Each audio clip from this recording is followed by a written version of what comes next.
اقبال اور قرآن، ڈاکٹر غلام مصطفیٰ خان۔ 1947 سے 1981 تک اقبالیات پر شائع ہونے والی بہترین کتاب، جس پر پہلا قومی صدارتی اقبال ایوارڈ دیا گیا۔ ان کے نام جن کے صدقے میں یہ کائنات پیدا کی گئی، اقبال کو ایسا دل حاصل ہوا اور راقم الحروف کو ایسی سعادت نصیب ہوئی۔ اگر میں قرآن کے علاوہ کچھ اور کہوں تو مجھے ختم کر دیا جائے اور قوم کو میرے شر سے محفوظ رکھا جائے، نیز مجھے قیامت میں رسوا کیا جائے اور اپنی پابوسی سے بھی محروم کیا جائے۔ یہ بات علامہ اقبال اپنے متعلق کہہ رہے ہیں۔ عشق رسول صلی اللہ علیہ وآلہ وسلم اور قرآن مجید ہی سے علامہ اقبال کے شخصی عناصر کی تعمیر ہوئی ہے۔ اقبال کے والد نے کہا، بیٹا کہنا یہ تھا کہ جب تم قرآن پڑھو تو یہ سمجھو کہ قرآن تم ہی پر اتر رہا ہے، یعنی اللہ تعالیٰ خود تم سے ہم کلام ہیں۔ ڈاکٹر اقبال کہتے ہیں، ان کا یہ فقرہ میرے دل میں اتر گیا اور اس کی لذت دل میں اب تک محسوس کرتا ہوں۔ جب تک تم یہ نہ سمجھو کہ قرآن تمہارے قلب پر اسی طرح اترتا ہے جیسے محمد رسول اللہ صلی اللہ علیہ وآلہ وسلم کے قلب اقدس پر نازل ہوا تھا، تلاوت کا مزہ نہیں تیرے ضمیر پہ جب تک نہ ہو نزول کتاب، گرا کشا ہے نہ راضی نہ صاحب کشف۔ کوئی انسان جتنا محمدیت کے رنگ میں رنگا جاتا ہے، اتنا ہی قرآن اس پر نازل ہوتا ہے۔ علامہ اقبال کو قرآن حکیم سے بے حد شغف تھا۔ وہ بچپن سے بلند آواز سے قرآن پڑھنے کے عادی تھے۔ قرآن حکیم پڑھتے ہوئے وہ بے حد متاثر معلوم ہوتے تھے۔ علامہ اقبال کے قرآنی شغف کے واقعات بہت سبق آموز اور ان کا جی کرتا تھا کہ قوم نے اس نعمت سے صحیح فائدہ حاصل نہیں کیا۔ مسلمان کو مسلمان بننے کے لیے فلسفے کی ضرورت نہیں بلکہ عمل کی ضرورت۔ علامہ اقبال کے انتقال کے بعد ان کی وصیت کے مطابق ان کی کتابیں اسلامیہ کالج لاہور کی لائبریری کو دے دی گئیں۔ قرآن کریم فلسفے کی کوئی تصنیف نہیں ہے، اس کا مقصد دل کو اطمینان عطا کرنا ہے۔ قرآن کریم کو اس زاویہ نگاہ سے پڑھو کہ اللہ تعالیٰ سے میرا کیا رشتہ ہے اور کائنات میں میرا کیا مقام ہے۔ ایک دن پروفیسر یوسف سلیم چشتی نے علامہ اقبال سے براہ راست یہ سوال کیا، آپ کے فلسفہ خودی کا ماخذ کیا ہے؟ مفہوم، اے لوگوں جو ایمان لائے ہو، تم پر فرض ہے خودی کی محافظت، اگر تم ہدایت پہ ہو تو وہ شخص جو گمراہ ہے تمہیں کوئی ضرر نہیں پہنچا سکتا، تم سبھوں کو اللہ ہی کے پاس جانا ہے۔ یا ایھا الذین آمنوا علیکم انفسکم لا یضرکم من ضل اذا اہتدیتم الی اللہ مرجعکم جمیعا فینبئکم بما کنتم تعملون۔ علامہ نے فرمایا، اب سائنسدانوں پر وہ حقیقت منکشف ہو رہی ہے جس کو قرآن کریم نے مختصر طور پہ یوں بیان کیا ہے، ان اللہ علی کل شیء قدیر۔ ممتاز حسن بیان کرتے ہیں کہ ایک روز آئنسٹائن کے نظریہ اضافیت کے سلسلے میں روشنی کی رفتار کا ذکر آیا تو میں نے کہا، عجیب بات ہے، اب تک خلا میں روشنی سے زیادہ تیز رفتار اور کوئی چیز دریافت نہیں ہوئی۔ علامہ نے نہایت متانت سے میرا سوال سنا اور فرمایا، کیا تمہیں قرآن حکیم کی وہ آیت یاد نہیں، اللہ نور السماوات والارض؟ علامہ کی بہن کو ان کے سسرال والوں نے پریشان کیا اور وہ میکے چلے آئیں۔ پھر وہ لوگ کسی طرح مصالحت کے لیے آئے۔ علامہ کو یہ مصالحت پسند نہ تھی، لیکن ان کے والد نے جب دیکھا کہ اقبال کسی طرح رضامند نہیں ہوئے تو انہوں نے خاص انداز میں کہا کہ اللہ تعالیٰ نے قرآن کریم میں وَصُلَحُ الْخَيْرِ فرمایا ہے۔ اتنا سننا تھا کہ علامہ خاموش ہو گئے۔ علامہ اقبال کو مولانا روم سے خاص نسبت تھی۔ مثنوی رومی کے پڑھنے سے اگر قلب میں گرمی شوق پیدا ہو جائے تو اور کیا چاہیے؟ شوق خود مرشد ہے۔ میں ایک مدت سے مطالعہ کتب ترک کر چکا ہوں.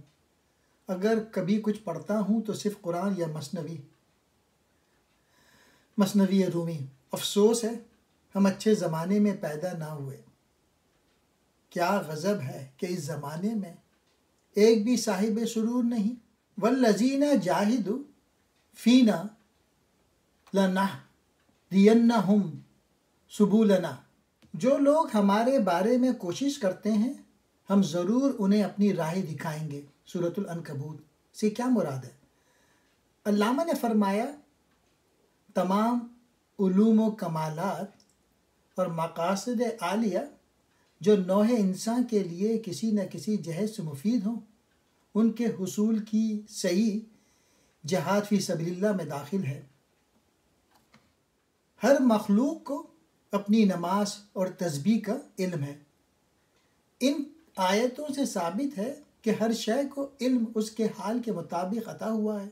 وَلَٰكِن لَا تَفْقَهُونَ یعنی ہر شے نمازی اور تسبیح خواں تو ضرور ہے لیکن اے انسانوں تم اس کی سمجھ نہیں رکھتے. سورہ فاطر. اللہ تعالیٰ سے وہی لوگ ڈرتے ہیں جو اس کے بندوں میں علم سے ممتاز. ارشاد خداوندی ہے قد افلح من زکاہا.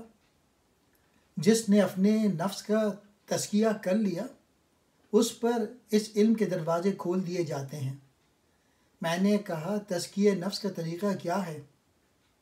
اس پر آپ نے صوفیہ کے بعض مشاغل کی طرف اشارہ کر دیا. یورپ سے آتے ہوئے ایک صبح جہاز میں قرآن مجید کی تلاوت کر رہا تھا. میرے سامنے حضرت ابراہیم علیہ السلام کی یہ دعا آ گئی وَارْزُقْ أَهْلَهُ مِنَ الثَّمَرَاتِ. خدایا حرم کعبہ کے اہالی کو پھولوں سے رزق عنایت فرما. اس سے میری طبیعت بے حد متاثر ہوئی. اس دعا کو زبان سے نکلے ہوئے 4000 سال گزر گئے.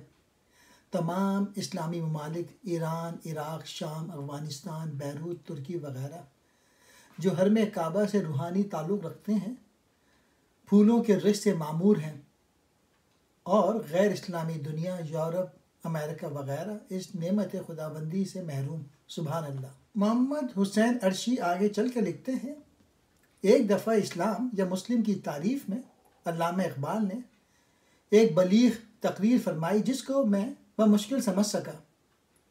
کچھ ایسا مفہوم تھا کہ انسان صحیح معنی میں مسلم اس وقت ہوتا ہے جب قرآن کے فرمائے ہوئے امر و نواہی اس کی اپنی خواہش بن جائیں. یعنی وہ یہ نہ سمجھے کہ میں کس حاکم یا آقا کے حکم و تسلط کے ماتحت فضائل اخلاق و عبادت پہ کاربند ہوں بلکہ یہ چیزیں اس کی اپنی تمنا بن کر اس کے عمق روح سے اچھلیں. علامہ اقبال نے حکمت الہی کی ایک دل پذیر مثال یہ سنائی کہ مسلمانوں کے اخراج کے بعد جب مسجد قرطبہ عیسائی راہبوں کے قبضے میں آئی تو انہوں نے آیت قرآنی پر جو سنہرے حروف میں مسجد کی دیواروں اور محرابوں پر لکھی ہوئی تھی پلاسٹر کر دیا تھا. آج قریباً 500-600 سال کے بعد جب محکمہ آثار قدیمہ کے حکم سے اکھاڑا جاتا ہے تو وہی نقوش اپنی پرانی شان میں دنیا کے سامنے آتے ہیں. ڈاکٹر صاحب کا یہ فقرہ میرے ذہن میں نقش ہے کہ مسجد اور اس کے نقوش کو دیکھ کر جو لذت قرآن اور اسلام کے مفہوم کے متعلق میں نے حاصل کی وہ 20 تفسیروں سے حاصل نہ کر سکا. علامہ اقبال نے گول میز کانفرنس سے واپسی پر فرانس کے مشہور فلسفی برگسا سے ملاقات کی. زماں کے متعلق بات چیت ہوئی تو علامہ اقبال نے برگسا کو حضور انور صلی اللہ علیہ وآلہ وسلم کی یہ حدیث سنائی زمانے کو برا نہ کہو بے شک اللہ ہی زمانہ ہے. وہ سن کر بے اختیار کرسی سے اچھل پڑا اور ڈاکٹر صاحب سے پوچھنے لگا کہ کیا یہ سچ ہے؟ قرآن کریم میں ارشاد ہوا ہے اللہ نور السماوات والارض. خدا آسمانوں اور زمینوں کا نور ہے. علامہ اقبال فرماتے ہیں قرآن پاک کا رجحان زیادہ تر اس طرف ہے کہ فکر کے بجائے عمل پہ زور دیا جائے.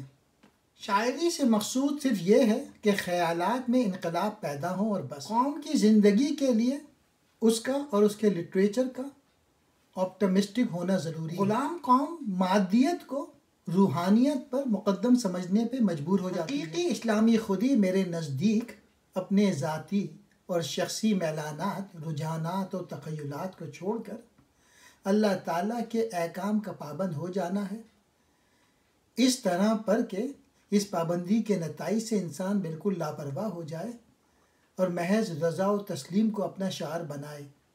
یہی اسلامی تصوف کے نزدیک فنا ہے۔ یوسف علیہ السلام کے فروغ کیے جانے کا واقعہ سورہ یوسف میں اس طرح آتا ہے، اور بھائیوں نے اسے یوسف علیہ السلام کو تھوڑی سی قیمت پر گنتی کے چند روپیوں میں بیچ ڈالا۔ اقبال نے یہ جو شعر فارسی میں کہے ہیں، ان کو قرآن کی کن آیات سے لیا گیا ہے یہ ایکسپلین کیا ہے۔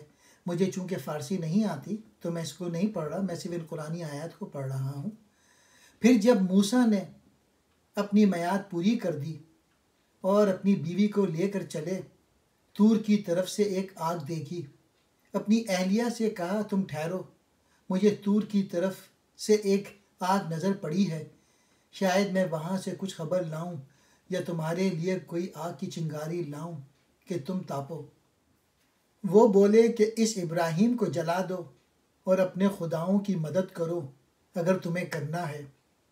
ہم نے فرمایا اے آگ ہو جا ٹھنڈی اور سلامتی ابراہیم پر۔ علامہ اقبال لکھتے ہیں کہ میرے والد نے فرمایا انسانیت کو جس معراج پہ پہنچانا فطرت کا مقصود ہے، اس کا نمونہ ہمارے سامنے محمد صلی اللہ علیہ وآلہ وسلم کی صورت میں پیش کر دیا گیا ہے۔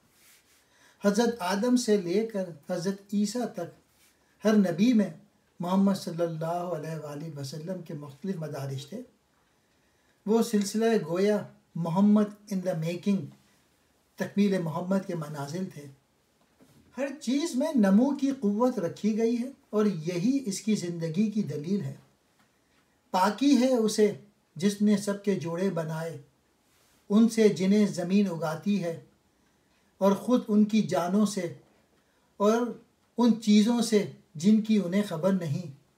یہ جوڑے ہر چیز کی نمو کے لیے ہیں۔ وہ زندگی بیکار ہے جس میں آرزو نہ ہو۔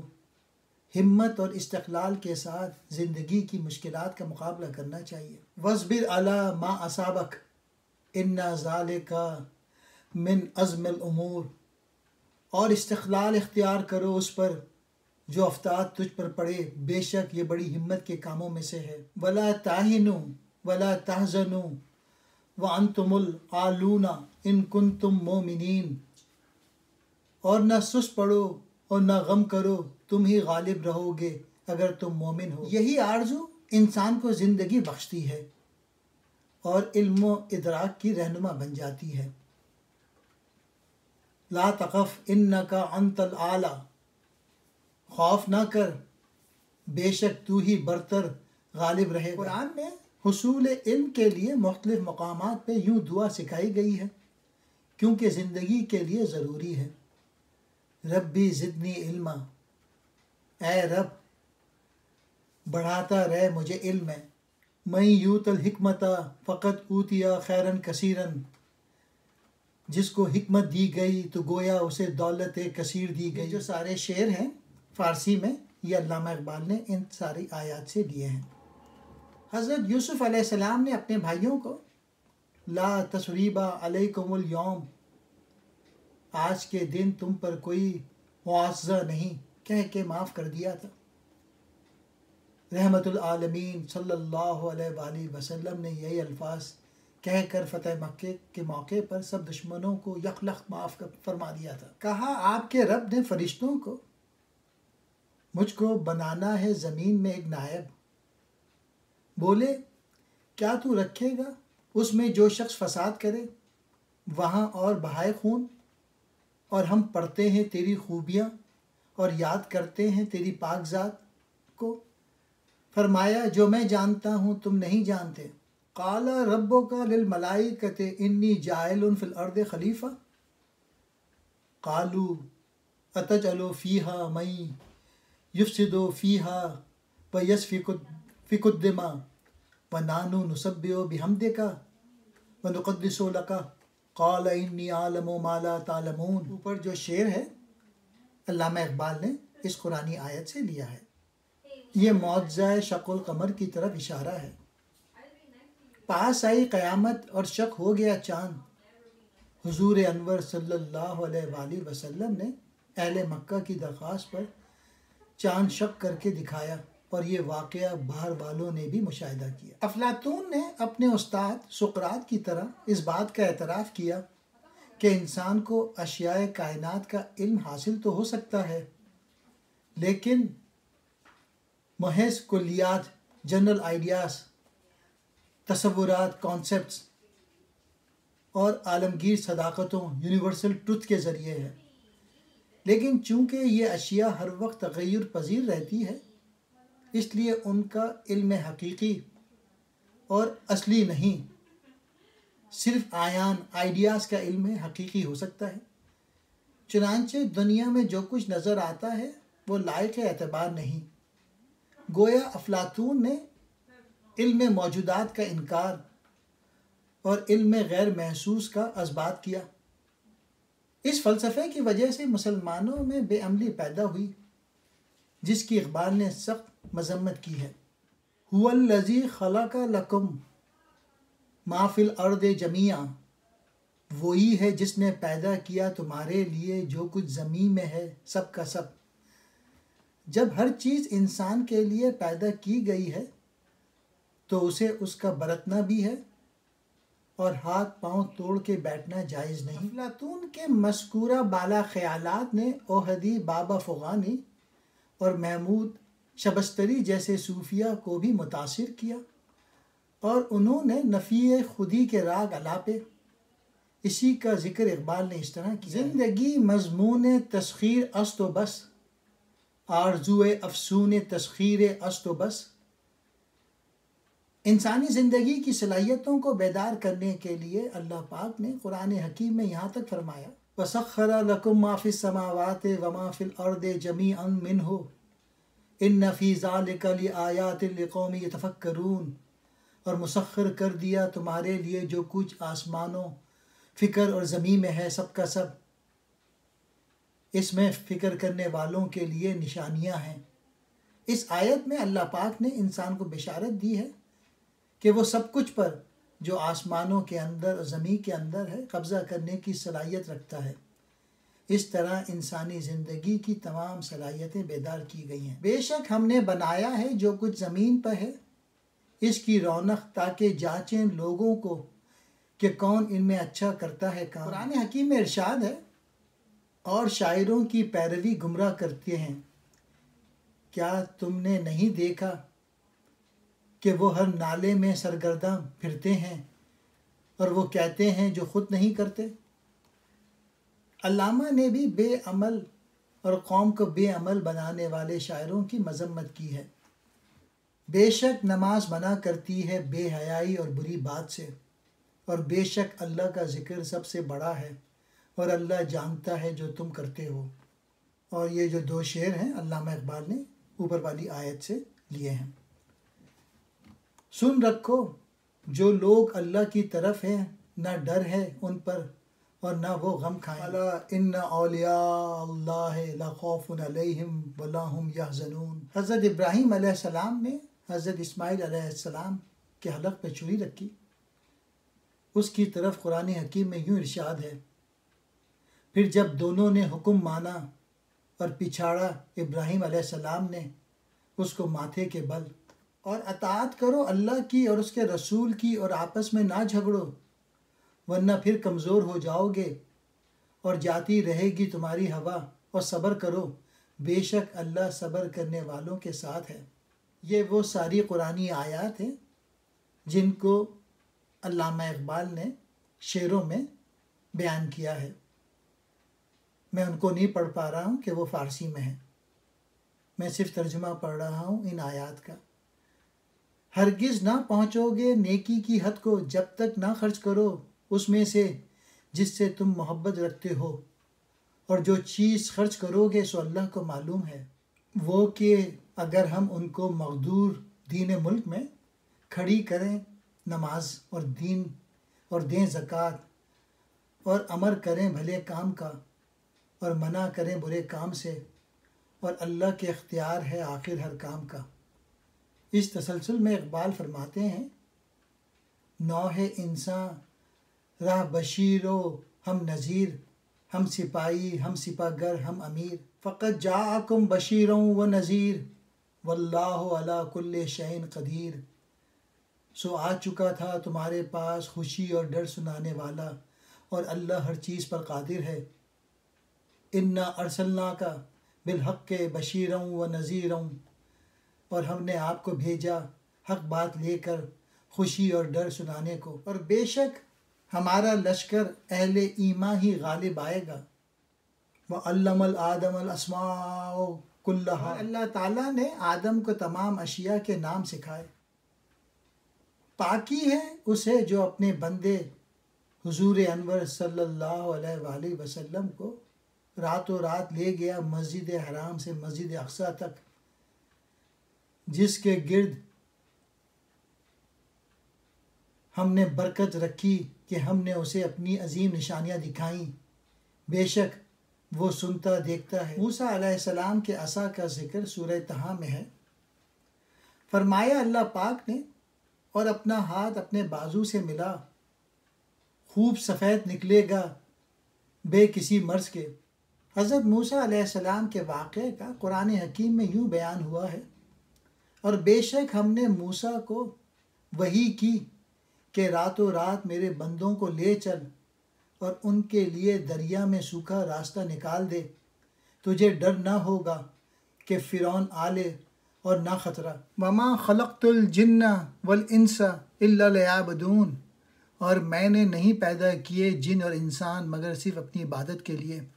گویا انسان کی ذات اللہ کی عبادت اور معرفت کے لیے پیدا کی گئی ہے، اور اللہ کے نیک بندوں ہی کے لیے نجات ہے۔ بے شک جو لوگ آپ سے بیعت کرتے ہیں وہ اللہ ہی سے بیعت کرتے ہیں، اور اللہ کا ہاتھ ان کے ہاتھوں پر ہے۔